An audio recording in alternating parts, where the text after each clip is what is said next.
প্রিয় দর্শক, আসসালামু আলাইকুম। কেমন আছেন? আশা করছি ভালো আছেন, আমিও ভালো আছি।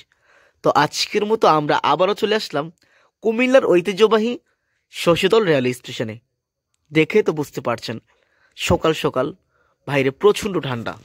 এই ঠান্ডার ভিতরে যদি আপনি বাইক নিয়ে বের হন, তাহলে আপনার অবস্থাটা কেমন হবে সেটা অবশ্যই আপনি বুঝতে পেরেছেন।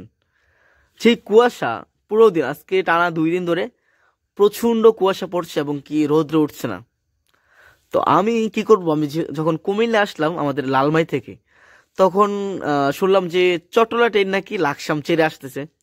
তো আমি কি করলাম, আমি কুমিল্লা রেলওয়ে স্টেশনে চলে আসলাম। আসার পরে কিন্তু এই ট্রেনটি পেয়ে যাই।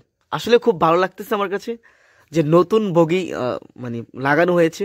পুরনো যে বগিগুলো আছে এগুলা অন্য কাজে লাগিয়েছে, আর এটাকে নতুন আপডেট করা হয়েছে। খুব ভালো লাগতেছে। আপনারা যদি কেউ এসে থাকেন, অবশ্যই আমাদের কমেন্টে জানাবেন যদি কেউ এই ট্রেনটি চলে থাকেন। খুব ভালো লাগে আসলে শীতকালে ট্রেন চড়ার মানে মজাটাই আলাদা। ভিতরে অনেক গরম থাকে।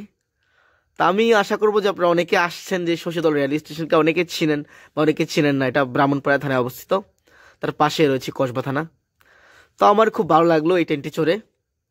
আর প্রচণ্ড ঠান্ডার কারণে কিন্তু আমরা বাইক নিয়ে বের হতে পারছি না, আর অনেকে বাইক চালাচ্ছে না, যেহেতু কুয়াশার কারণে বিভিন্ন দুর্ঘটনার শিকার হচ্ছে। আসলে সবাই সতর্ক থাকবেন।